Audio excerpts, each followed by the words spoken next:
Acting Ambassador of Mexico in Saudi Arabia. Hello, sir. Hello. How the Good evening. UN Assembly session for you?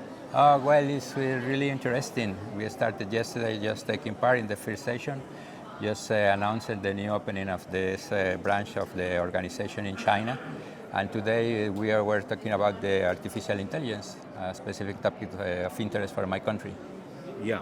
So what you want to highlight from here in UN General Assembly session? What do you want to tell to the world? Oh, well, first the hospitality of the country. Saudi Arabia is really doing good in these international events, and this was a proof of it. Besides that, I think Saudi Arabia is also pushing in this sector just to grow in and reinforce. So it's going to be a successful event, I suggest. So, anything more you want to tell to the world from here from the Assembly session? About the UN Tourist General Assembly, that we are really happy with the results.